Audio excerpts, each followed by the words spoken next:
Last class के अंदर हम लोग वेरिएशन इन जी पढ़ रहे थे कि जी के अंदर क्या क्या वेरिएशंस होता है अगर आप हाइट पर जाते हो, ठीक है, अगर आप डेप्थ में जाते हो, ठीक, या फिर अगर आप लैटिट्यूड पर जाते हो, ये सारी बातें हम लोग देख रहे थे, ठीक है। आज उसी टॉपिक को हम लोग आगे बढ़ाएंगे। हम लोग क्या देखेंगे, variation in g due to what, shape of earth, ठीक है, अर्थ के शेप के कारण जी के अंदर क्या वेरिएशंस आते हैं वो हमें देखना है, ठीक है। Variation in g due to what, shape of the earth, earth के शेप के कारण जी के अंदर क्या वेरिएशंस आएंगे हमें देखना है। तो अर्थ का शेप आपको पता है, हम लोग ऐसे बचपन से तो ये मानते आ रहे हैं कि ऐसा होता है, एकदम स्फीयर होता है, ठीक है ना, लेकिन एक्चुअल शेप ऐसा है नहीं, ठीक, स्फेरिकल नहीं है पूरा, ठीक है। वो अर्थ का जो शेप है वो बगल्ड है, मतलब यहाँ से थोड़ा बाहर है, ठीक है, बगलिंग शेप है। उसका रीज़न क्या है, उसका रीज़न भी मैं आपको बता देता हूँ कि देखो ऐसा कुछ शेप रहेगा, ये मान सकते हैं आप, थोड़ा और ठीक से मान लेना आप लोग, ठीक है, इस तरीके का कुछ शेप रहेगा, ठीक है। तो यहाँ पर क्या होता है, यहाँ से ये बाहर होता है, उसके पीछे रीज़न क्या है, क्योंकि अर्थ जब अपनी एक्सिस के अकॉर्डिंग रोटेट होती है, ठीक है, अर्थ जब अपनी एक्सिस के अकॉर्डिंग क्या होती है, रोटेट होती है, ठीक है। This axis is known as what, polar axis कह सकते हैं इसे, या फिर इसे एक्सिस ऑफ रोटेशन कह सकते हैं, ठीक। इसी पर आपकी अर्थ क्या होती है, रोटेट होती है। कैसे रोटेट होती है, ये डायरेक्शन क्या है, वेस्ट है, ये क्या है, ईस्ट है, तो कैसे रोटेट होगी, वेस्ट टू ईस्ट रोटेट होती है, ठीक। तो जब ये रोटेट हो रही है तो यहाँ पर क्या लगता है, सेंट्रीफ्यूगल फोर्स लगता है, ये दोनों कॉर्नर्स पर क्या लगेगा, सेंट्रीफ्यूगल फोर्स लगेगा।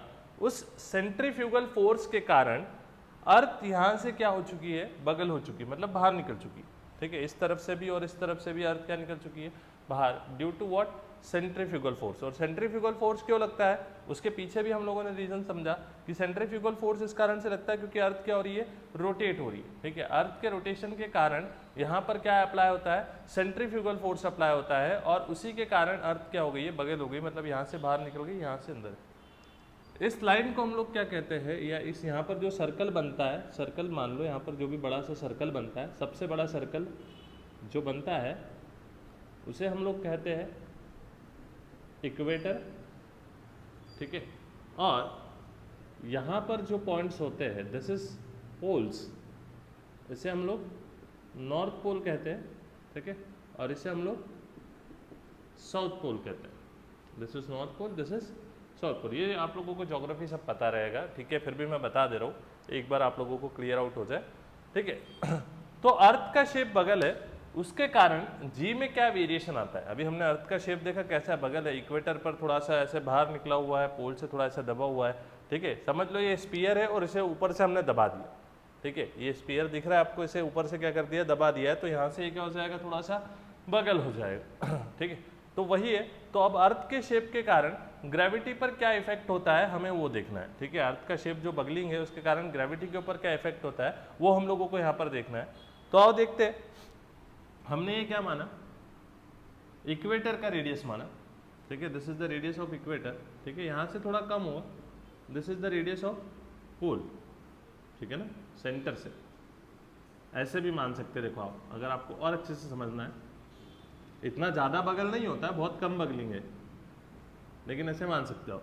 ये किसका रेडियस आ जाएगा आपका, इक्वेटर का, ये किसका रेडियस आ जाएगा आपका, पोल का, ठीक है। तो कहीं ना कहीं ये जो पोल का रेडियस है, ठीक, वो क्या है, कम है। अगर मैं यहाँ पर देखूँ तो पोल का रेडियस आपको क्या नज़र आ रहा है, रेडियस ऑफ पोल जो है वो कम है, किससे, रेडियस ऑफ इक्वेटर से। ये बात हम लोग कर सकते हैं, ठीक, कि रेडियस ऑफ पोल जो है वो कम है, किससे, रेडियस ऑफ इक्वेटर से। देखा ना हम लोगों ने, यहाँ पर बगलिंग है तो रेडियस इक्वेटर का बढ़ जाएगा और पोल का रेडियस क्या हो जाएगा, यहाँ पर कम हो जाएगा। तो पोल का रेडियस हम लोग कम मानेंगे और इक्वेटर का रेडियस क्या मानेंगे, ज़्यादा मानेंगे। अब हम लोगों ने लास्ट क्लास के अंदर एक्सेलरेशन ड्यू टू ग्रेविटी का फॉर्मूला पढ़ा था, ठीक है। एक्सेलरेशन ड्यू टू ग्रेविटी का फॉर्मूला क्या पढ़ा था, gm/r²। ये एक्सेलरेशन ड्यू टू ग्रेविटी का फॉर्मूला था, ठीक है। अभी एक्सेलरेशन ड्यू टू ग्रेविटी यहाँ से आप देख सकते हैं कि g देखो अगर ये दोनों तो कांस्टेंट्स है तो g is inversely proportional to क्या हो जाएगा r स्क्वायर। g क्या है, इनवर्सली प्रोपोर्शनल है किसके, r स्क्वायर के। इसका मतलब क्या है कि जिसका रेडियस ज्यादा होगा उसके लिए एक्सेलरेशन ड्यू टू ग्रेविटी क्या होगा, कम होगा। अगर रेडियस ज्यादा है तो एक्सेलरेशन ड्यू टू ग्रेविटी क्या हो जाएगा, कम हो जाएगा। और अगर रेडियस कम है तो एक्सेलरेशन ड्यू टू ग्रेविटी क्या हो जाएगा, ज्यादा हो जाएगा। दोनों बातें अपोजिट हो जाएंगी, ठीक है। तो यहाँ पर हम लोग लिख सकते हैं कि जो एक्सेलरेशन ड्यू टू ग्रेविटी है वो किसका ज्यादा होगा, पोल का ज्यादा होगा, और इक्वेटर का क्या होगा, कम होगा। ये बात आपको क्लियर हुई, क्योंकि यहाँ पर आप देखें रेडियस किसका कम है, पोल का कम है, और इक्वेटर का रेडियस क्या है, ज्यादा है। तो इसमें इन्वर्स करना है, इसका मतलब इक्वेटर का जो ग्रेविटी है, एक्सेलरेशन ड्यू टू ग्रेविटी है, वो हमें क्या करना है, कम करना है, और पोल का एक्सेलरेशन ड्यू टू ग्रेविटी हमें क्या करना है, बढ़ाना है, ठीक है। ये एक्सपेरिमेंटली भी प्रूफ है, ठीक है, कि अगर आप इक्वेटर पर आपका वेट मेजर करते हो तो पोल से कम आता है, ठीक है। अब आप कहेंगे कि सर वेरिएशन इन जी हमें पता चल गया due to shape of earth, ठीक है, लेकिन अभी जो आपको ये वेरिएशन पता चला है ये इतना एक्यूरेट नहीं है, ठीक है। हमने यहाँ से हम लोग फाइंड आउट कर सकते हैं कि ये हमें चीज़ पता चल गई कि इक्वेटर पर ग्रेविटी कम होगी, ठीक है, पोल पर ग्रेविटी ज़्यादा होगी, और ये एक्सपेरिमेंटली भी सही है कि ऐसा ही होता है, ठीक है, लेकिन ये एक्यूरेट आंसर नहीं है, ठीक है, ये एक्यूरेट आंसर नहीं है। मतलब अगर आप कैलकुलेट कर आंसर निकाले तो अलग आता है, एक्सपेरिमेंटली आंसर अगर आप निकाले तो अलग आता है। मतलब फॉर्मुलेटिकल आंसर अलग आ रहा था और एक्सपेरिमेंटली आंसर अलग आ रहा था, ठीक है। दोनों के अंदर इक्वेटर की ग्रेविटी कम ही आ रही है और पोल की ग्रेविटी ज़्यादा ही आ रही है, लेकिन फिर भी ये एक्यूरेसी नहीं दे पा रहा था आंसर। इसीलिए हम लोग अब क्या पढ़ेंगे, variation in g due to what, rotation of earth, ठीक है, variation in g due what, rotation of earth, ठीक है। हम लोगों को नेक्स्ट टॉपिक क्या देखना है, variation in g due to what, rotation of अर्थ।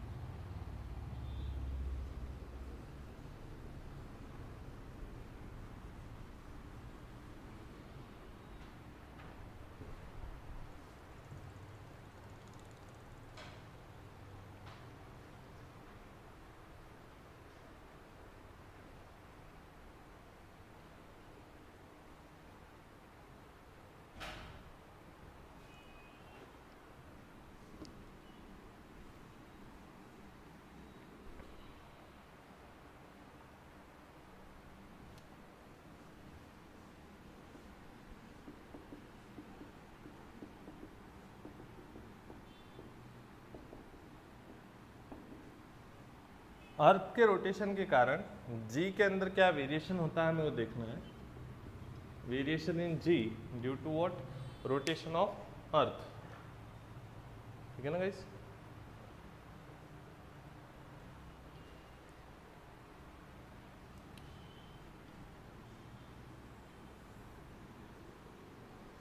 हम इसको क्या कंसीडर कर देते हैं, अर्थ सरफेस कंसीडर कर लेते हैं, ठीक है। These are the two poles.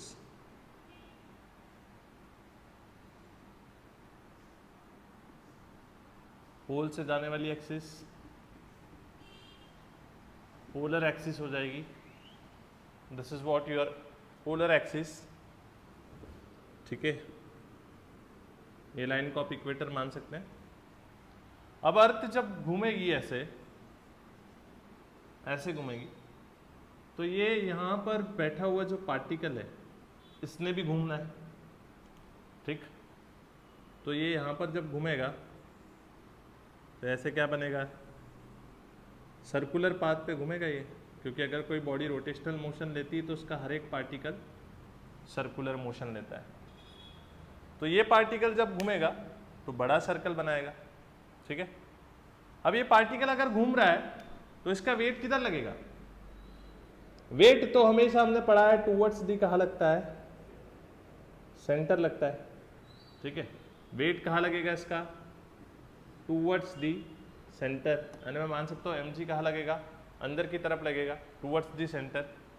अब ये घूम रहा है ऐसे सर्कुलर मोशन के अंदर, तो इसके ऊपर क्या लगने वाला है, बाहर की तरफ सेंट्रीफ्यूगल फोर्स, ठीक है।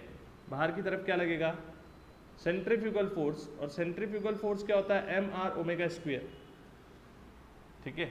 Here m is mass, r is radius, मतलब जिस सर्कल में वो पार्टिकल घूम रहा है उस सर्कल की radius, omega is your angular velocity, ठीक है।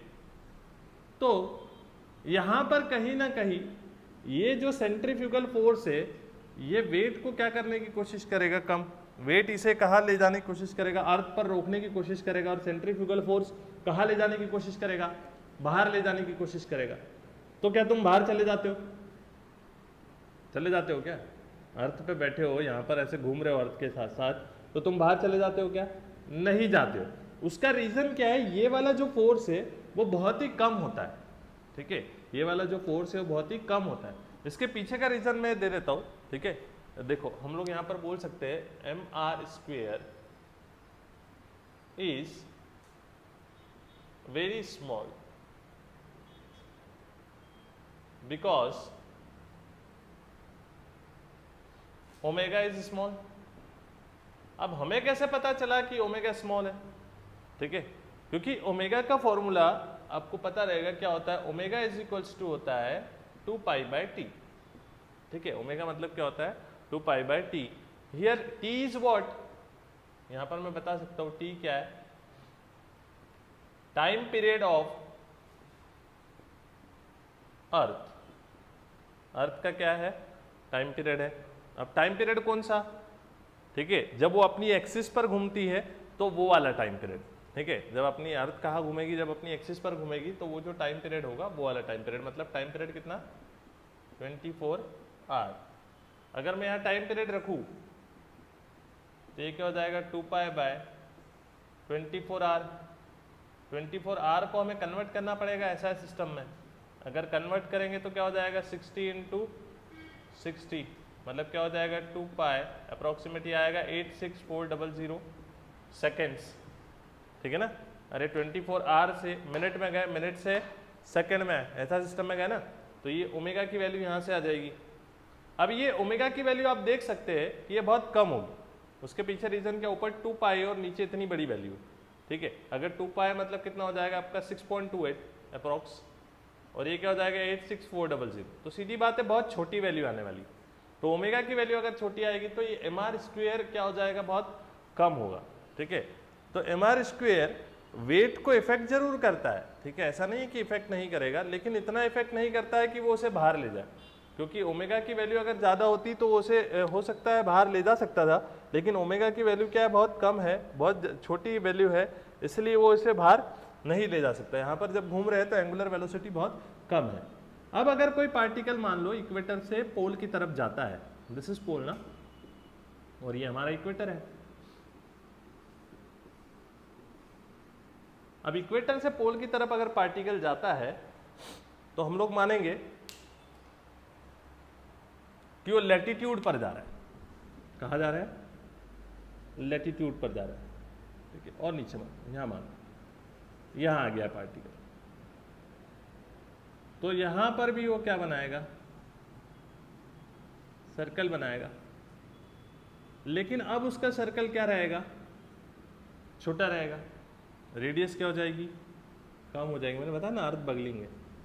यहाँ पर अगर आ जाता है तो और छोटा सर्कल बनाएगा, बराबर है। यहाँ पर अगर आता है तो और छोटा सर्कल बनाएगा। इसका मतलब इसका जो रेडिया है वो सर्कल का क्या होते जाएगा, चेंज होते जाएगा।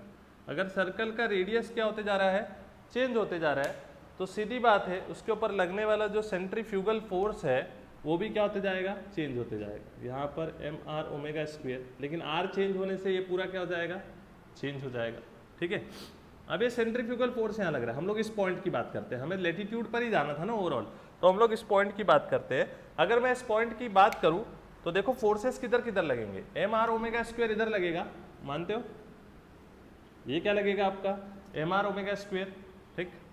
इस तरफ क्या लगेगा, देखो अर्थ के सेंटर की तरफ क्या लगेगा, वेट लगेगा। वेट कहाँ लगेगा, टूवर्ड्स सेंटर ऑफ अर्थ।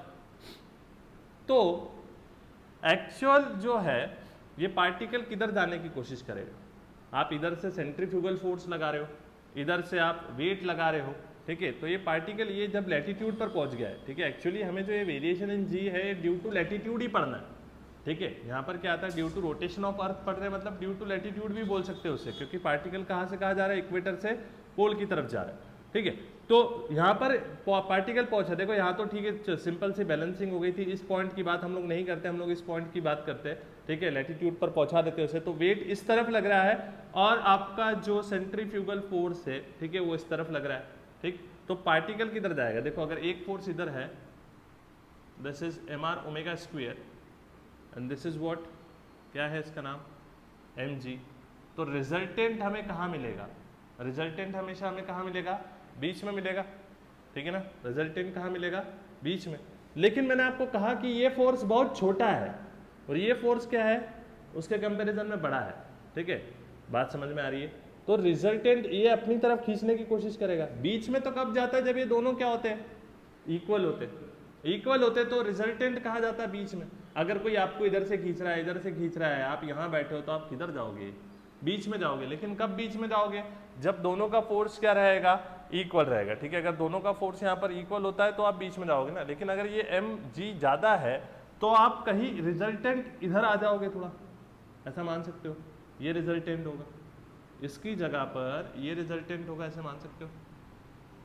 उसके पीछे का लॉजिक समझ में आया कि ये वाला फोर्स क्या है, mg वाला फोर्स क्या है, ज़्यादा है। mg वाला फोर्स ज़्यादा होने के कारण रिजल्टेंट कहाँ जाएगा, यहाँ पर जाएगा, ये, ठीक है। तो ये भी वेट जो है हम लोग हमेशा से सुनते आए, बचपन से सुनते आए कि वेट टूवर्ड्स द सेंटर लगता है, लेकिन एक्यूरेटली वो टूवर्ड्स द सेंटर नहीं लग रहा है, यहाँ लग रहा है। तो ये क्या हो जाएगा, मास इनटू जो ग्रेविटी इफेक्टिव बचेगी वो, तो इफेक्टिव ग्रेविटी किधर एक्ट करेगी, इधर एक्ट करेगी, ठीक है। हमने आज तक पढ़ा है कि टूवर्ड्स द सेंटर लगता है, लेकिन यहाँ पर क्या हो रहा है, वो किधर एक्ट कर रहा है, वो एक्ट कर रहा है इस तरफ कहीं पर, मतलब ये मास इनटू ये क्या हो जाएगा, इफेक्टिव ग्रेविटी। तो मैं क्या ऐसे लिख सकता हूँ, जो हमारा फोर्स आया वो फोर्स की वैल्यू कितनी होगी, देखो हमारा फोर्स कितना है, m इंटू जी इफेक्टिव, फोर्स है इसलिए ऊपर क्या लगेगा, वेक्टर लगेगा। ये किसका रिजल्ट है, ये दो चीज़ों का रिजल्ट है, किस किस का रिजल्ट है, mr, ऐसा लिख लो पहले, दो बातों का रिजल्ट है ये। पहली बात किसका है, mg प्लस mr⍵², इन दोनों का रिजल्ट है, ठीक है। तो अगर मास मास सारे कैंसिल कर दोगे तो जो इफेक्टिव ग्रेविटी है, ठीक है, वो क्या हो जाएगी, g प्लस r⍵², क्या हो जाएगी, g प्लस r⍵²।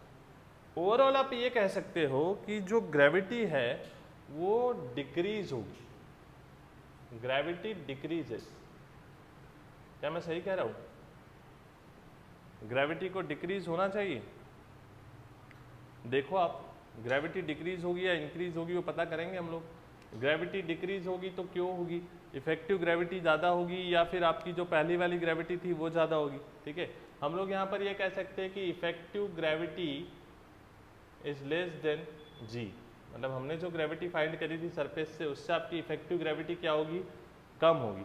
सीधी बात है ना, अगर आपकी सिर्फ जी रहता तो एक ही फोर्स रहता तो वो इधर चले जाता चुपचाप, लेकिन इसने कहीं ना कहीं ग्रेविटी को और फोर्स को, अगर फोर्स को कम किया तो ग्रेविटी को भी क्या किया रहेगा, कम किया रहेगा। क्योंकि हम लोग पहले मान के चलते थे कि ये टूवर्ड्स द सेंटर जाता है, लेकिन अभी हमें ये पता चला कि सेंट्रीफ्यूगल फोर्स लगने के कारण ये इधर भी होता है, इधर भी जा सकता है, ठीक है। तो ये कहीं ना कहीं आपको रिजल्टेंट फोर्स मिल रहा है, तो रिजल्टेंट फोर्स इस हिसाब से क्या हो जाएगा, कम हो जाएगा, यानी इफेक्टिव ग्रेविटी क्या होगी, कम, ठीक है। अब आगे बढ़ते हैं, ग्रेविटी का रिजल्ट क्या होगा। हमें पता तो चल गया वेक्टर फॉर्म में इफेक्टिव ग्रेविटी क्या होती है, अब इफेक्टिव ग्रेविटी का आंसर निकालते हैं। वेट अ मिनट,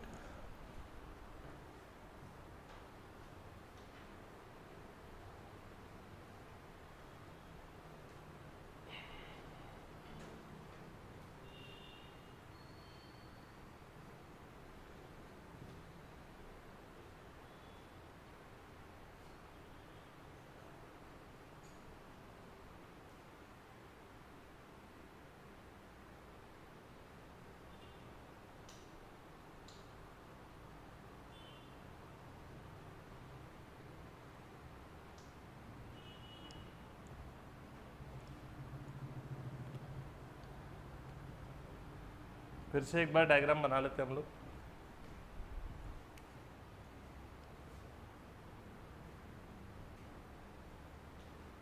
एक मिनट, यहाँ तो डायग्राम बहुत खराब बन रहा है, इसी को एडजस्ट कर लेते हैं। तो ये वाला हटा देता हूँ, मैं एक काम करता हूँ, अभी नहीं रहेगा।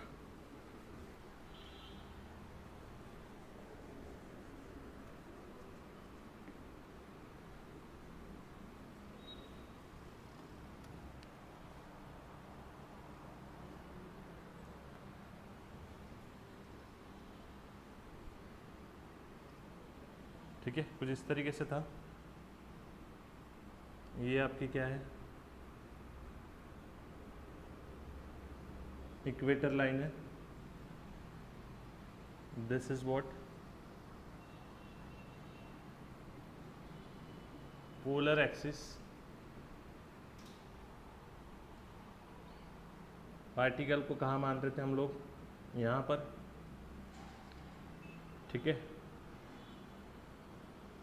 ये जो एंगल बनेगा, जितना भी एंगल होता है इसे लैटिट्यूड कहते हैं। मतलब आप इक्वेटर से पोल की तरफ जितना जाओगे उतने लैटिट्यूड पर जा रहे हो। थीटा को क्या कह सकते हो आप, लैटिट्यूड कह सकते हो कि इतना लैटिट्यूड पर आप जा रहे हो, जितना इक्वेटर से पोल की तरफ जा रहे हो। तो जब आप इक्वेटर से पोल की तरफ जा रहे हो तो इस तरफ क्या लग रहा है, mr ओमेगा स्क्वायर। ठीक है, और इस तरफ क्या लग रहा है, अगर इस तरफ देखोगे तो mg लग रहा है। क्या मैं सबके mm हटा दूं तो चल जाएगा, ठीक है ना। mm तो ऐसे ही बैलेंस ही हो रहा है ना। मैं सिर्फ एक्सेलरेशन लेता हूँ थोड़ी देर के लिए, फोर्स नहीं लेता वो। ठीक है, फोर्स की जगह मैं क्या लेता हूँ, सिर्फ एक्सेलरेशन लेता हूँ। तो यहाँ से मैं हटा देता हूँ, ये क्या होगा g, यहाँ पर क्या होगा r ओमेगा स्क्वायर, और g इफेक्टिव किधर जाएगा, इस तरफ। ठीक है, ये एक्चुअल ग्रेविटी हुई ना। ठीक है, हम मानते ये थे लेकिन ये एक्चुअल हुई। ठीक है, क्योंकि इसके कारण क्या आ रहे हैं, इसमें जी में वेरिएशंस आ रहे हैं। हम लोग इसे मानते थे जी को, ठीक है, लेकिन इसने क्या कर दिया, इसको वेरी कर दिया और जी इफेक्टिव ला दिया। मतलब अब ओरिजिनल ग्रेविटी क्या हो जाएगी, ये जी इफेक्टिव वाली रहेगी। ठीक है, तो जी इफेक्टिव क्या है, जैसे कि हम लोगों ने पढ़ा वेक्टर फॉर्म क्या होता है, जी इफेक्टिव वेक्टर क्या हो जाएगा, जी प्लस आर ओमेगा स्क्वायर। ये तो कौन सा फॉर्म हुआ, वेक्टर फॉर्म हुआ। अब अगर हमें रिजल्टेंट निकालना तो आपको पता है रिजल्टेंट का फॉर्मूला, रिजल्टेंट ऑफ, या फिर मैग्नीट्यूड निकालना, रिजल्टेंट मैग्नीट्यूड निकालना, या फिर मैग्नीट्यूड ऑफ रिजल्टेंट निकालना। तो कैसे निकालते हैं, याद रहेगा वेक्टर का formula r under root of p square plus 2pq cos theta plus q square. Resultant का फॉर्मूला पता रहेगा क्या होता है, under root of p square plus 2pq cos theta plus q square. इसको p मान लो, इसको क्या मान लो q, और इसको क्या मान लो r। ठीक है ना, ऐसे ही होता था ना। देखो याद करो, ये होता था वेक्टर r बराबर से vector p plus vector q, ये हमने पढ़ा है। ठीक है, तो ये कौन सा फॉर्म था आपका, वेक्टर फॉर्म था ना। अब हम लोग क्या निकाल रहे हैं, मैग्नीट्यूड निकाल रहे हैं सिर्फ। ठीक है, अब हम लोग क्या निकाल रहे हैं, मैग्नीट्यूड। तो हियर r की जगह पर क्या आएगा, g इफेक्टिव आएगा, रख दिया g इफेक्टिव, माइनस p की जगह पर क्या आएगा, g का स्क्वायर प्लस 2pq, अरे p की जगह पर क्या आएगा फिर से g। ठीक है, q की जगह पर क्या आएगा, r omega square cos, angle कितना बनेगा, एंगल कितना बनेगा देखते हैं। देखो यहां पर अगर मैं लाइन डालूं, ठीक है, ऐसे लाइन डाल दूं, एकदम एक्यूरेट डाल, एंटी पैरेलल, तो ये टोटल एंगल कितना होगा, 180, बराबर ना, 180 होगा। अब ये अगर थीटा है तो ये भी क्या बनने वाला है, थीटा। अगर ये थीटा है तो ये कितना बनेगा, 180 माइनस थीटा, कितना बनेगा, 180 माइनस थीटा। तो here the r omega square, और ये क्या है, ये है आपका जी, इनके बीच का एंगल कितना है, 180 माइनस थीटा। कितना एंगल है, 180 माइनस थीटा। तो वहाँ पर हम लोग कॉस के साथ में क्या रख सकते हैं भाई, ये रख सकते हैं यहाँ पर हम लोग 180 minus theta plus q square. Q square मतलब आर ओमेगा स्क्वेयर का स्क्वेयर, आर ओमेगा स्क्वेयर का स्क्वेयर। देखो अब इसे थोड़ा सा मैं और आसान भाषा में कन्वर्ट कर देता हूँ, इधर ही ले लेता हूँ। जी इफेक्टिव को वैसे ही रहने देते हैं, ठीक है, जी स्क्वेयर प्लस देखो कॉस 180 माइनस थीटा जो होता है, यहाँ पर मैं लिख देता हूँ, पता हो नहीं पता हो, कॉस 180 माइनस थीटा बराबर से होता है माइनस कॉस थीटा। ये याद रखो क्या होता है, माइनस कॉस थीटा, तो माइनस कहाँ चले जाएगा आगे, तो ये हो जाएगा minus 2GR omega square cos theta. Cos 180 minus theta की जगह पर क्या आ जाता है, माइनस कॉस थीटा आ जाता है, और माइनस कॉस थीटा माइनस कहाँ चले जाएगा, आगे चले जाएगा, तो इस प्लस को भी क्या कर देगा, वो माइनस कर देगा। ठीक, इतना समझ में आया।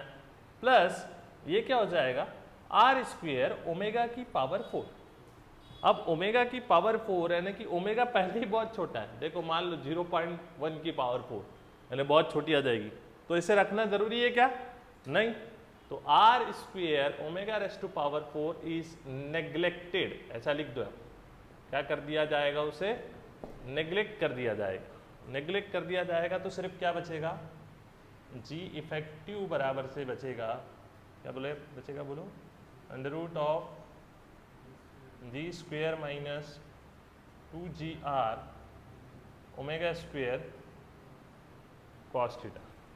ठीक है, इतना ही रिमेनिंग आपके पास में बचेगा। ठीक, अब आगे बढ़ते हैं। इस पूरी इक्वेशन में से मेरे को जी स्क्वेयर कॉमन निकालना पड़ेगा। तो आप बोलोगे सर बाजू वाले के पास तो जी स्क्वेयर है ही नहीं, एक के पास तो चलो है, निकाल लोगे, तो फिर उसमें से कैसे निकालोगे। तो ये तो जी स्क्वेयर है, माइनस में पड़ोसी को क्या कर देता हूँ, ऊपर भी जी से मल्टीप्लाई और नीचे भी जी से मल्टीप्लाई, मतलब जी से मल्टीप्लाई एंड डिवाइड मैं कर सकता हूँ ना, सेम क्वांटिटी से मल्टीप्लाई और डिवाइड हम लोग कभी भी कर सकते हैं। तो मैं क्या कर देता हूँ, यहाँ पर जी से मल्टीप्लाई और जी से डिवाइड कर दिया। तो ये देखो इसके पास भी जी स्क्वेयर हो गया और इसके पास भी जी और जी स्क्वेयर हो गया। तो जी इफेक्टिव बराबर से जी स्क्वेयर क्या आ जाएगा, बाहर आ जाएगा। अंदर क्या बचेगा, इसके पास तो सब कुछ चला गया, ठीक है ना, तो यहाँ आप क्या बचेगा 1 माइनस इसका ये जी और जी दोनों निकल गया, तो यहाँ क्या बचेगा 2R omega square cos theta by g. Okay है। अभी आप इसको रूट के फॉर्म में भी लिख सकते हैं या फिर रेस टू पावर 1/2 के फॉर्म में भी लिख सकते हैं। अलग यार, ये ऊपर का रफ चल रहा है, ये रफ मान लो, इसे रफ मिक्स मत कर देना, ध्यान में रखना, ठीक है। तो इसे पावर क्या ले लोगे 1/2, तो जी इफेक्टिव बराबर से क्या हो जाएगा, जी स्क्वेयर वैसे ही रहेगा, इसमें हम लोग लिख सकते हैं 1 minus 2R omega square cos theta by g raise to power 1/2। अब याद रखो ये 1 से बहुत छोटा आएगा, क्योंकि देखो ओमेगा स्क्वेयर है, मतलब ऊपर की वैल्यू बहुत छोटी होगी और नीचे जी है, तो जी की वैल्यू बहुत ज्यादा होगी, तो डिनोमिनेटर बड़ा है और न्यूमरेटर क्या है, छोटा है, तो इसके लिए ये 1 से क्या आएगा, वेरी स्मॉल। अब याद करो, एक हम एक्सपांशन पढ़ते हैं 1 minus x raise to power n, ऐसा होता है एक्सपांशन, ठीक है। अगर यहाँ पर x जो है 1 से बहुत छोटा हो जाए तो हम लोग इसे लिखते थे 1, नहीं दिख रहा होगा ना, एक मिनट, हाँ इधर ले लेता हूँ मैं थोड़ा। देखो एक्सपांशन क्या पढ़ते हैं हम लोग, एक्सपांशन हम लोग पढ़ते हैं 1 minus x raise to power n, ठीक है, 1 minus x raise to power n पढ़ते हैं, ठीक है। अगर मान लो यहाँ पर क्या हो जाए, x क्या हो जाए, बहुत बहुत बहुत छोटा हो जाए, किससे, 1 से, ठीक है, x क्या हो जाए, बहुत छोटा हो जाए 1 से, तो उस केस के अंदर इसे हम लोग क्या लिख सकते हैं, 1 माइनस nx लिख सकते हैं। क्या लिख सकते हैं, 1 माइनस nx लिख सकते हैं। मतलब ये पावर को कहाँ बुला सकते हैं हम लोग, अंदर बुला सकते हैं। पावर को कहाँ बुला सकते हैं, अंदर बुला सकते हैं। तो ये क्या हो जाएगा, जी इफेक्टिव बराबर से क्या हो जाएगा, जी स्क्वेयर 1 माइनस ये 1/2 अंदर आ जाएगा तो ये क्या हो जाएगा 2r omega square cos theta bye 1/2 अंदर आया ना, मतलब 2 अपॉन में आएगा जी। तो ये 2 क्या हो जाएगा, कैंसिल हो जाएगा। ठीक है, 2 क्या हो जाएगा, कैंसिल हो जाएगा। आई होप यहाँ तक आप लोगों को क्लियर हुआ रहेगा। हम लोग आगे बढ़ेंगे।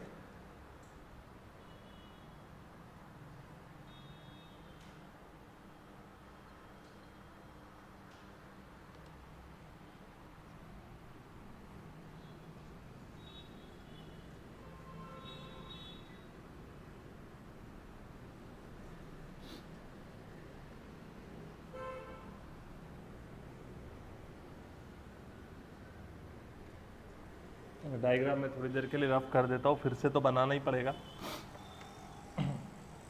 तो कितना आ रहा है जी इफेक्टिव, कितना आ रहा है, अगर आप देखेंगे तो जी इफेक्टिव की वैल्यू आ रही है g square in bracket 1 minus r omega square cos theta, बाकी तो सब अपॉन में जी। अब ये जी स्क्वेयर को अंदर मल्टीप्लाई कर देते, ये जी स्क्वेयर जैसे ही अंदर जाएगा तो जी इफेक्टिव क्या हो जाएगा, g square minus r omega square g square cos theta by g, बराबर है ना। ठीक है, और कुछ परेशानी है यहाँ पर, सारी चीज़ें सही सही चल रही है हमारी।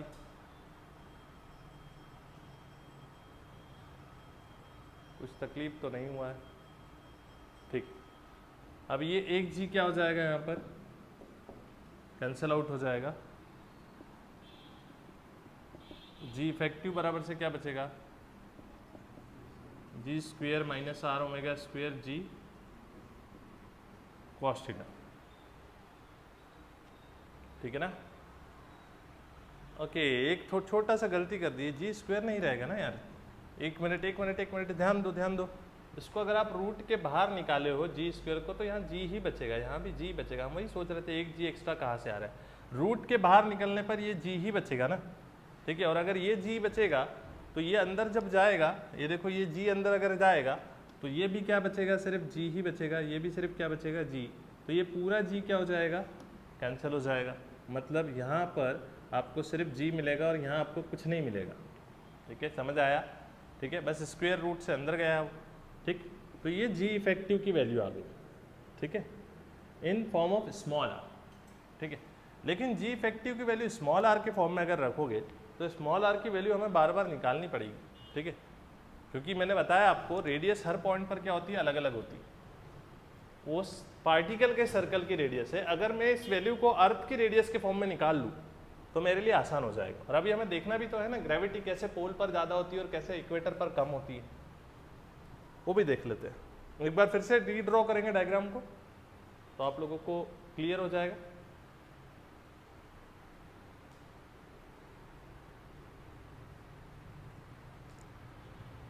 जी स्क्वेयर को रूट के बाहर भगाए तो जी नहीं ले पाए। ठीक है, वो रह गया था। देखो अब ये क्या है, इक्वेटर है, ये क्या है, पोल से आपके। ठीक है, हमने कहाँ पर माना था इसको, पार्टिकल को लेटीट्यूड पर यहाँ माना था। This is angle theta, this is क्या होता है, ये तो कैपिटल आर होगा ना, ये तो अर्थ का रेडियस होगा। And this is what, this is small r. अगर ये एंगल थीटा है तो ये एंगल भी क्या होगा, थीटा होगा। तो मैं इस ट्राइंगल को कुछ नामकरण कर देता हूँ, इसे ओ कह देता हूँ, इसे पी कह देता हूँ, इसे ओ डैश कह देता हूँ।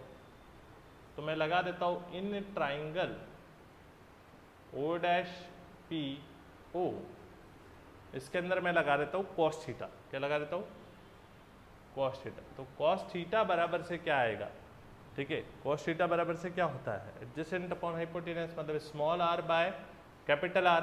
तो स्मॉल आर की वैल्यू क्या हो जाएगी, r cos theta. Small r की वैल्यू क्या आ रही है, आर कॉस थीटा। अब हमारा जी इफेक्टिव कितना आया है, अगर आप देखेंगे जी इफेक्टिव की वैल्यू आई है g minus r omega square cos theta. इस स्मॉल आर की जगह पर हम लोग क्या रखेंगे, आर कॉस थीटा रख देंगे। तो तो जी इफेक्टिव कितना आएगा, g minus r cos theta omega square और साथ में कॉस थीटा।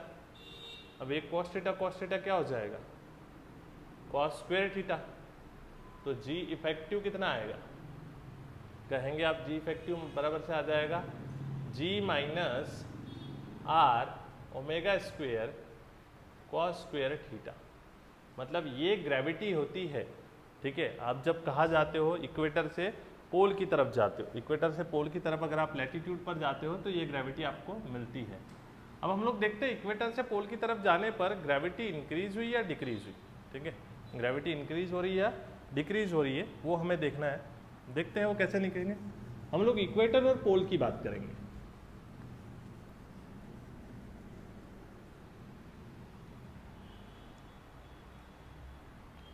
सबसे पहले देखते हैं एट इक्वेटर, ठीक है। एट क्या है, इक्वेटर। इक्वेटर पर अगर मैं इसको लेकर आ जाऊं तो ये थीटा कितना हो जाएगा, जीरो। थीटा कितना हो जाएगा, जीरो हो जाएगा, ठीक है। तो हम लोग यहाँ पर रख देते हैं theta is equals to zero. जब कहाँ आ रहे हैं हम लोग, इक्वेटर पर आ रहे हैं, तो थीटा कितना हो रहा है, जीरो हो रहा है। तो इक्वेटर पर ग्रेविटी कितनी होगी, देखो फॉर्मूला क्या है, g minus r omega square, ठीक है, कॉस स्क्वेयर जीरो, ठीक है। कॉस जीरो कितना हो जाएगा, 1। तो इक्वेटर की ग्रेविटी कितनी होगी, जी माइनस आर ओमेगा स्क्वेयर। आपके पास में आर की वैल्यू भी होती है, आर की वैल्यू कितनी होती है, 6.4 इंटू 10 की पावर 6, और ओमेगा की तो अभी मैंने बताई आपको 2π/t, और टी कैसे निकालना है आपको पता है। तो यहाँ से जब निकालोगे तो 9.7 समथिंग आती है इक्वेटर पर जी की वैल्यू। और पोल पर अगर निकालोगे एट पोल, तो पोल पर थीटा कितना होगा, यहाँ से यहाँ लेकर जाओ तो थीटा कितना हो जाएगा, 90। तो पोल पर थीटा हो जाएगा 90। अगर 90 होता है तो ग्रेविटी एट पोल बराबर से कितना आएगा, देखो g minus r omega square cos square 90। Cos square 90 मतलब कितना हो जाएगा, जीरो, ठीक है। ये जीरो हो जाएगा तो ये पूरी टर्म क्या हो जाएगी, जीरो। तो ग्रेविटी एट पोल बराबर से क्या आएगी, जी। मतलब पोल पर 9.8 समथिंग आएगी और यहाँ पर 9.7 समथिंग आएगी। मतलब इक्वेटर से पोल की तरफ जाने पर ग्रेविटी क्या हो रही है, ये इक्वेटर है ना और ये पोल है, तो इक्वेटर से पोल पर जाने के लिए ग्रेविटी क्या होती है, इंक्रीज होती है। मतलब आप जब लैटिट्यूड पर जाओगे तो हमेशा क्या होगी, ग्रेविटी क्या होगी, इंक्रीज होगी, ग्रेविटी बढ़ेगी, ठीक है, ना कि ग्रेविटी क्या होगी, कम होगी, ठीक है। इतना याद रखो।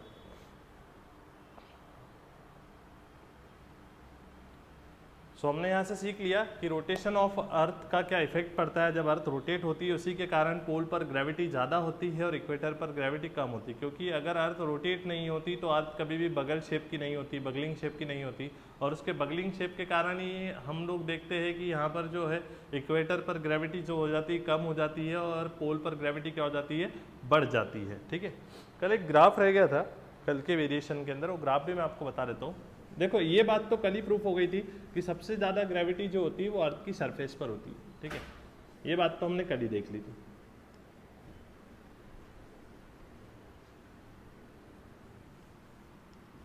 बस उससे रिलेटेड एक ग्राफ बना देता हूँ। Variation of g with distance. अब हम लोग क्या देख रहे हैं, जी का वेरिएशन देख रहे हैं डिस्टेंस के साथ साथ, ठीक है। ये डिस्टेंस ले लेता हूँ आर, ये जी ले लेता हूँ। आपको पता है सेंटर पर ग्रेविटी कितनी होती है, जीरो, तो जीरो पर आ गए। यहाँ सरफेस पर जाते जाते ग्रेविटी बढ़ती है क्योंकि जी इज डायरेक्टली प्रोपोर्शनल होता है आर। तो जैसे जैसे आप सरफेस पर जाओगे वैसे वैसे ग्रेविटी बढ़ेगी, ठीक है। ये डेप्थ है, इधर जाओगे तो ग्रेविटी कम होगी और इधर जाओगे तो ग्रेविटी बढ़ेगी एक स्ट्रेट लाइन में। दिस इज सरफेस वाला पॉइंट।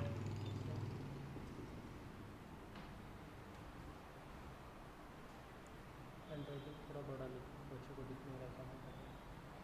इतना बड़ा तो लिख रहा हूँ, चैट बॉक्स पे चैट बॉक्स। तो ये सरफेस पर ग्रेविटी ज़्यादा रहेगा, डेप्थ में जाओगे तो ग्रेविटी कम होगा, और आपको पता है हाइट पर जाते हो तो ग्रेविटी कम होगा, because g is inversely proportional to r square. और आपको पता है ये लाइन इस लाइन से जाकर कब मिलेगी, इन्फिनिटी पर, क्योंकि मैंने बताया था इन्फिनिटी पर ग्रेविटी जीरो हो जाती है, क्योंकि अगर आप r को इन्फिनिटी करोगे तो g क्या हो जाएगा, जीरो हो जाएगा। ठीक है, तो ये ग्राफ भी याद रखें। अब ये हमारा वेरिएशन इन जी खत्म हुआ यहाँ पर। ठीक है, अब आपको इसमें कोई डाउट्स है तो पूछ सकते हैं। ठीक है, चैट बॉक्स ओपन है आपका, आप लोगों को कोई भी प्रॉब्लम, कोई भी डाउट, कोई भी डिफिकल्टी हो तो पूछे बिंदास।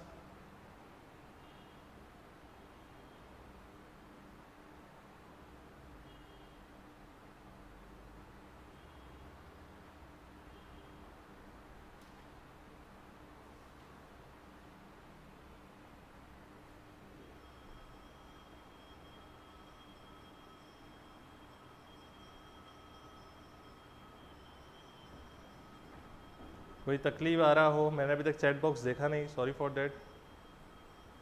अच्छा, स्क्रीन का क्षितिजा कह रही है sir screen is not clear. बेटा जो प्रॉब्लम रहेगा आप पूछ सकते हो पर्सनल कॉन्टैक्ट नंबर पर। वैसे स्क्रीन मेरे हिसाब से प्रॉपर क्लियर है, आपका कुछ नेटवर्क इशू रहेगा इसके कारण बफर वगैरह हो रहा है, हम लोगों की तरफ से पूरा क्लियर है। ठीक है, ठीक, कोई ऐसे विजुअल डाउट्स हो तो पूछ सकते हैं।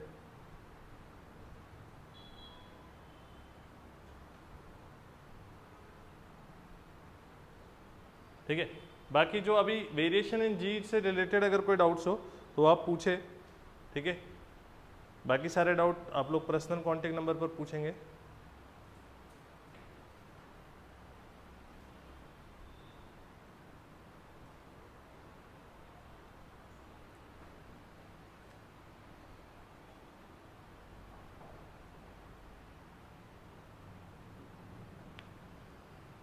ठीक है, कोई डाउट्स नहीं है तो आज का लेक्चर हम लोग यहाँ पर ख़त्म करते हैं।